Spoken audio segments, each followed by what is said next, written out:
Coincé entre la terre et la mer, un lieu est connu depuis des millénaires. Les marais salants de Guérande s'étendent sur des kilomètres. C'est dans ces petits bassins que travaille Simon. Il est paludier, il récolte le sel dans les marais. Il pratique le même métier que ses ancêtres. Et comme eux, il aurait aimé vivre ici, près des marais. Mais son quotidien à lui est bien différent. Oui, voilà, c'est le village de ma famille. Mes parents ont encore la chance d'être la dernière génération à pouvoir acheter ici à des prix abordables. Et depuis, les prix ont totalement explosé. Donc on peut plus, nous jeunes, on peut plus se loger ici, quoi. Depuis 7 générations, Simon est le premier de la lignée à ne pas pouvoir habiter près de la mer. Car aux alentours, les maisons sont devenues inabordables. C'est des anciennes maisons de paludiers ou de gens qui habitaient là avant. Et aujourd'hui, là, ici, c'est des maisons, il n'y a rien en dessous de 150 000 ou 300 000 euros, quoi. Pour se loger, il a donc dû quitter son village natal. Simon est parti vivre à plus de 10 km du bord de mer. Donc voilà, j'habite ici. Il habite cette jolie maison en pierre. On arrive chez moi, dans mon immense jardin. Voilà. Mais même à 10 km de la mer, le jeune homme n'a pas les moyens d'être propriétaire. Il loue la maison 750 € par mois. Simon est loin d'être le seul dans ce cas. Comme lui, les jeunes actifs ont de plus en plus de difficultés à se loger. Car depuis quelques années, la région connaît une invasion qui est en train de tout bouleverser. Et cette invasion, c'est celle des touristes. La Baule, le Croisic ou encore le Pouliguen, ces stations balnéaires de Loire-Atlantique sont très prisées. Du coup, depuis quelques années, comme dans beaucoup de zones touristiques en France, les prix de l'immobilier ont flambé. Les riches parisiens et nantais sont prêts à tout pour s'acheter un pied-à-terre avec vue sur mer. Et ils font monter les prix. Dans certains quartiers, le mètre carré peut se négocier jusqu'à 12 000 €, le même prix qu'à Paris. Et désormais, 6 maisons sur 10 sont des résidences secondaires, habitées seulement 3 mois par an. Pour les jeunes actifs de la région, il est donc devenu presque impossible d'acheter un logement sur la côte. Vous allez découvrir par quels moyens ces familles réussissent à trouver un toit et comment cette quête effrénée de logement fait le bonheur de certains professionnels de l'immobilier.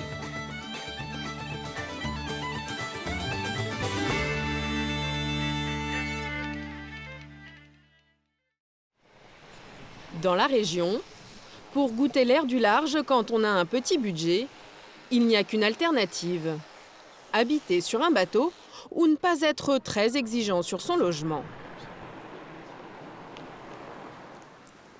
Amandine est commerciale. Bonjour. Elle est née dans la région. Bonjour, Elle travaille ici et elle voudrait tout naturellement habiter dans le coin, en bord de mer. C'est pour cela qu'elle est venue voir Guillaume Danto, un agent immobilier de Guérande. Elle va commencer par lui cibler sa recherche. Vous avez déjà cherché il y a quelques temps en fait. Toute la côte. C'est ça, voilà, toute la côte. Alors. Croisic, Basse-sur-Mer, le Pouliguen. D'accord. La Baule. La Baule. Et Guérande. Et Guérande. D'accord, on est vraiment dans ce secteur-là. Le Croisic, la Baule, Guérande, elle veut habiter dans ce triangle, un triangle d'or. Je choisis pas, c'est pas le secteur le moins cher, j'allais dire. C'est sûr. Pas l'endroit le moins cher, car c'est celui qui attire le plus les touristes. Conséquence, pour la cité médiévale de Guérande, comptez 3 000 € le mètre carré. Dans le petit port du Croisic, il faut débourser 1 000 € de plus. Et pour la Baule, la célèbre station balnéaire, c'est encore plus cher, jusqu'à 6 000 € du mètre carré. Donc, d'accord. Amandine ne dispose que de 200 000 € pour acheter.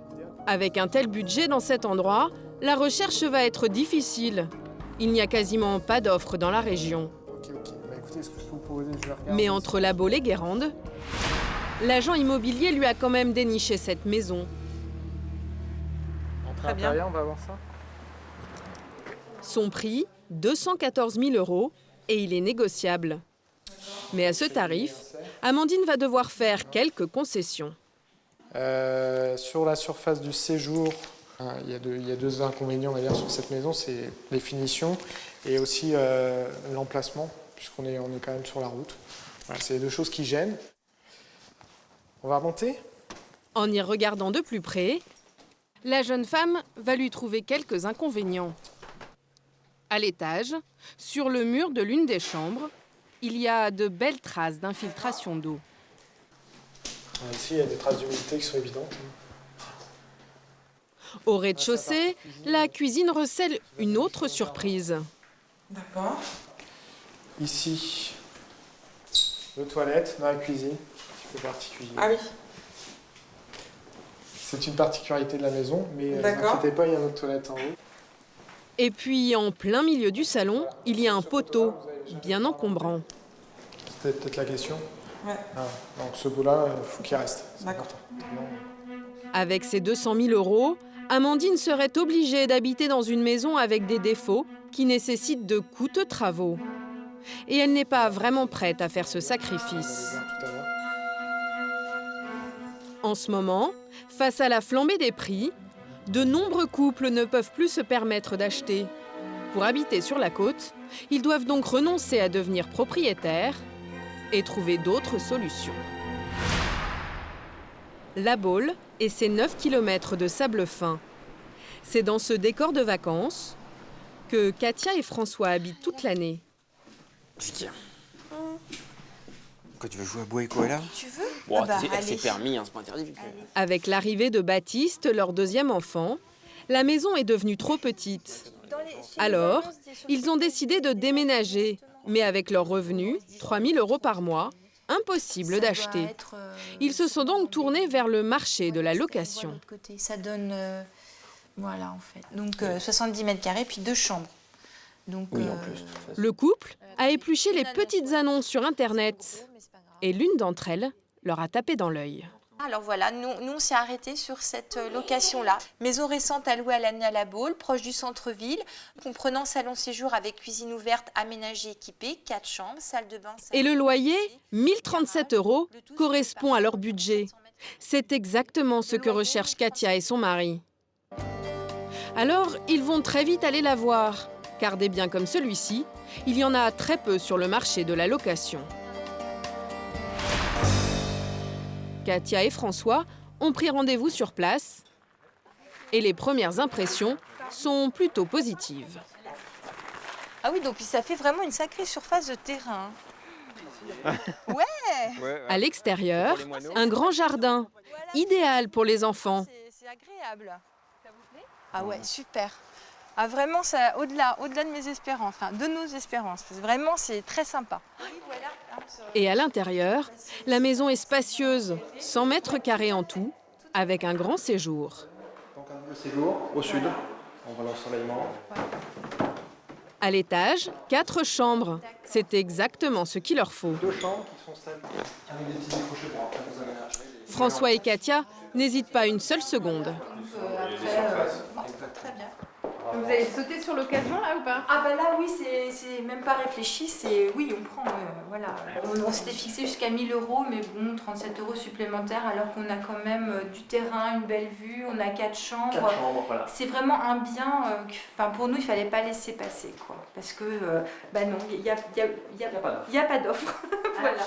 C'est-à-dire qu'actuellement, vous avez combien de maisons à louer à la Baule à l'année? Celle-ci, à ce prix-là, celle-ci, maison qui correspond à un critère de 4 chambres à coucher sur un loyer autour de 1 000 €, c'est celle-ci. Nicolas Liquel, l'agent immobilier ne peut leur proposer qu'une seule maison, car des locations à l'année, comme celle que le jeune couple s'apprête à signer, il en a très peu. Pour postuler sur le dossier de location, on a un certain nombre de pièces. Pourtant, des offres de biens à louer, il n'en manque pas. Mais ce sont des locations saisonnières. Il suffit de regarder ces vitrines, une dizaine d'annonces pour des appartements en bord de mer, loués entre 660 € et 960 € la semaine. Pour cet agent immobilier, les locations saisonnières représentent les 2/3 de son catalogue, et pour une raison simple. Dans cette région touristique, les propriétaires préfèrent avant tout louer à la semaine. C'est beaucoup plus intéressant pour eux. Voilà un exemple d'appartement. Un 2 pièces à 300 mètres de la plage. Et voilà donc la vue. À ce niveau-là se trouve la mer. L'été, en très haute saison, il est proposé 680 € la semaine.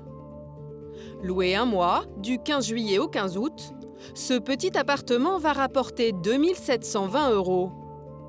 Et en 4 mois de location, il permet d'engranger près de 9 000 €. S'il était loué à l'année, son loyer ne pourrait pas dépasser 750 € par mois et il rapporterait exactement la même chose. C'est vrai qu'on s'aperçoit souvent que louer 12 semaines équivaut à peu près à une location vide à l'année. Donc ça permet quand même à un propriétaire d'envisager d'avoir la disponibilité de son logement pendant 9 mois tout en ayant le même rapport locatif. Louer à la saison est donc bien plus avantageux que de louer à l'année. Merci beaucoup. Merci vous également. Voilà pourquoi il est si difficile pour des couples comme Katia et François de trouver à se loger sur la côte. Alors, pour dénicher une maison, beaucoup de jeunes ménages ont dû se résigner à oublier les charmes du bord de mer. Ils cherchent maintenant à s'installer à une quinzaine de kilomètres du littoral. L'arrière-pays est devenu très convoité et c'est aujourd'hui le terrain de chasse favori de certains professionnels de l'immobilier. Écumer la campagne est devenu une habitude pour Guillaume Danto, l'agent immobilier de Guérande. Lui aussi a presque abandonné le bord de mer pour se concentrer sur l'arrière-pays. Et c'est là, à une dizaine de kilomètres du littoral, qu'il réalise désormais la plupart de ses affaires. La maison, d'une part, avec un bout de jardin devant. Cette maisonnette, c'est sa dernière vente. Elle est partie pour 130 000 €, un prix 3 fois moins élevé que sur le littoral. Mais les maisons, ce n'est pas ce qui intéresse le plus Guillaume Danto.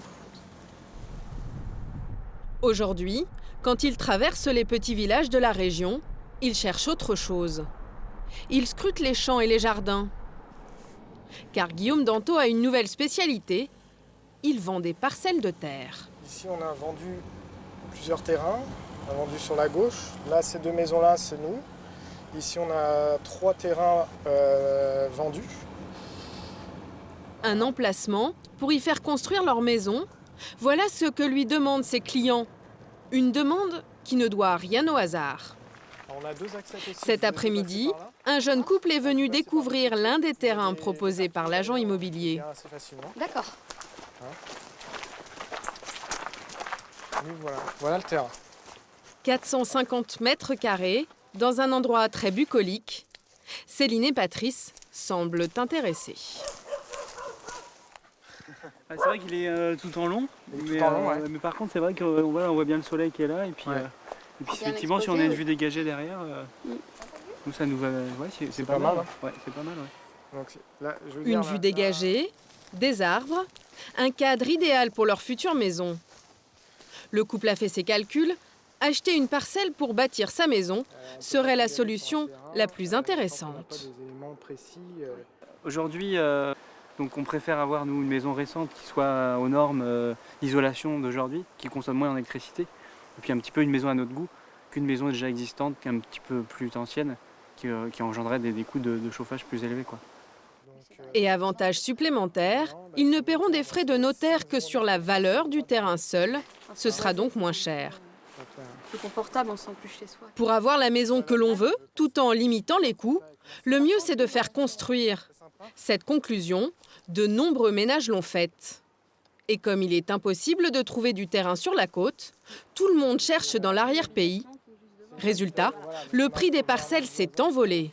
Dans la région, un terrain qui se vend aujourd'hui 100 000 €, il y a 10 ans, il devait se vendre 30 000 €. Donc ça a explosé, tout à fait. Des prix multipliés par 3, une demande qui explose. Vendre des parcelles est une activité de plus en plus lucrative pour Guillaume Danto. Tous les mois, il en vend presque une dizaine. Il doit donc renouveler son stock en permanence. L'agent immobilier se transforme alors en détective. Alors on va s'arrêter ici pour regarder s'il n'y aurait pas un terrain constructible. Il cherche des terres dont les propriétaires voudraient se séparer. Le long de cette route, il a repéré un signe, ce petit piquet orange. Ces bornes montrent que le terrain a été récemment mesuré par un géomètre en vue d'une mise en vente. Donc là, on arrive sur le terrain potentiellement en vente.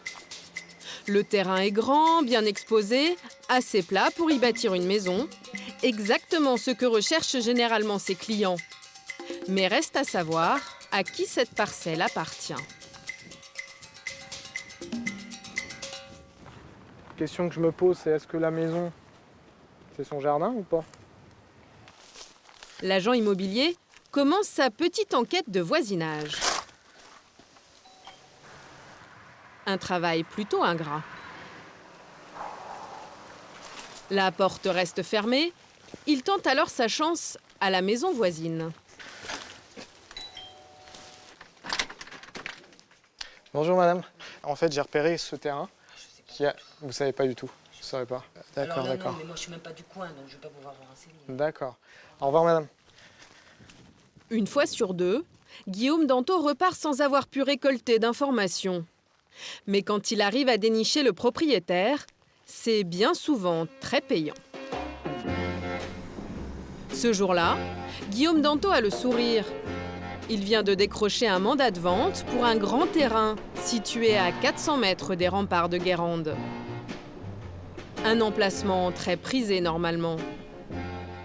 Sauf qu'en 6 mois, le terrain n'a toujours pas trouvé preneur. Bonjour monsieur Guillaume. Bonsoir, monsieur Danto. Vous allez bien? Très bien, Ouais, très impeccable. Il faut dire que Richard Guyot, le propriétaire, en veut 150 000 €. C'est beaucoup trop cher pour de jeunes clients qui ensuite doivent faire construire leur maison dessus.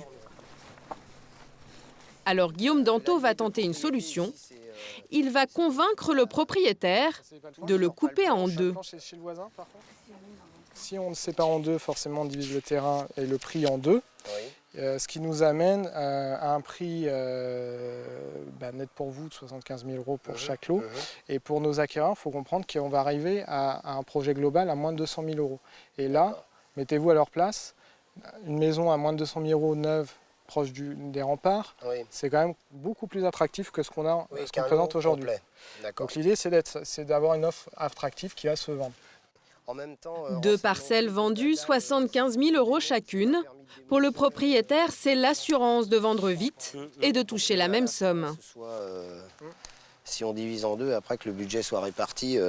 Moi, l'essentiel, de toute façon, c'est qu'on arrive au prix qu'on avait prévu. Et puis voilà, après, si vous voulez que ce soit coupé en deux parce que ça paraît plus simple et plus évident, ça ne me dérange pas, si vous voulez. Pour le propriétaire, pas de différence donc. En revanche, pour Guillaume Danto, vendre 2 terrains au lieu d'un, c'est une très bonne affaire. En vendant 2 terrains au lieu d'un, est-ce que vous doublez votre commission? Alors, en vendant 2 terrains au lieu d'un, on a 2 commissions. Je ne vais pas vous dire le contraire. On a plus de travail, mais effectivement, pour nous, c'est pas une mauvaise opération de faire 2 ventes. Vendre ce terrain d'un seul tenant lui aurait fait gagner 8 500 € de commission. En le coupant en deux, il va toucher 2 commissions de 7 500 € chacune, soit 15 000 €. Grâce à cette simple division, l'agent immobilier va donc pratiquement doubler ses honoraires. La vente des terrains à la campagne génère 1/3 du chiffre d'affaires de Guillaume Danto. Mais il n'est pas le seul professionnel à profiter de cette ruée vers l'arrière-pays. Dans les terres, à 25 km de la côte, la Chapelle des Marais. Ce village a connu un bouleversement. Sa population a augmenté de 20% en 10 ans. Et le mouvement se répète dans les bourgs alentours. Les jeunes sont venus par centaines construire leur maison ici, attirés par les prix de la terre les plus bas de la région. Et ce reflux du littoral vers la campagne a fait les affaires d'un homme, Vincent Ringuet.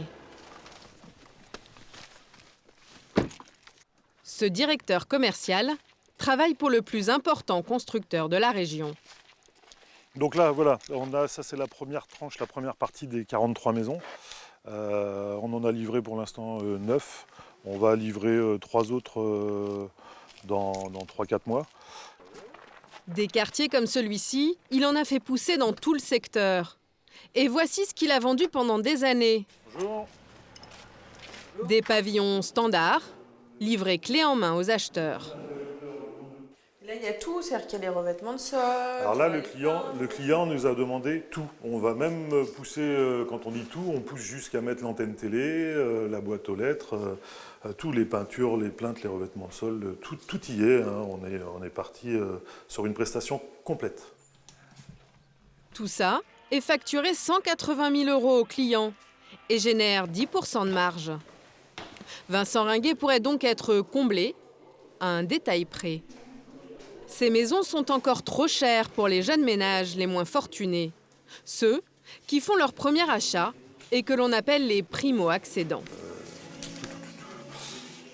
Aujourd'hui, les primo-accédants ont quand même des budgets qui sont assez restreints. Et les maisons toutes finies, avec toutes les prestations, sont quand même sur des budgets où il leur manque souvent facilement 20 000 € par exemple. Mais pas question de laisser filer cette clientèle. Pour réduire la facture de ces jeunes acquéreurs, il a eu une idée, enlever des prestations. Et cela commence par les plus décoratives. Là, ce qu'on enlève en premier, c'est les espaces verts. Ensuite, on supprime les peintures intérieures. Ensuite, on supprime les revêtements de sol. Désormais, Monsieur Ringuet propose une maison à la carte. Alors, si vous voulez, si on regarde bien, on est sur une maison qui est prix de vente tout fini, prestation complète, on va être à 190 000 €. De ce prix, il commence par retirer le jardin, 4 000 €. Puis les peintures, 5 000 €. Et ainsi de suite, jusqu'à la dernière opération, les 3 000 € de la menuiserie. En tout, il a 7 possibilités de soustraction. 49, 48, on va enlever pratiquement 50 000 €, quoi. Donc on va arriver sur une maison qui va être proposée. Au final, Monsieur Ringuet va facturer 142 000 € à ses jeunes clients. Et il va livrer une maison qui ressemble à celle-ci. Apparemment, tout y est. Il y a les murs, la porte, les fenêtres et le toit. Mais c'est à l'intérieur que cela change.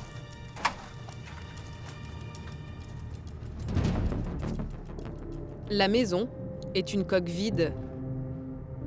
Des parpaings bruts, des câbles qui pendent du plafond. Difficile de se repérer. Alors là, il faut avoir un petit peu d'imagination. Ici, vous êtes dans un salon séjour coin cuisine.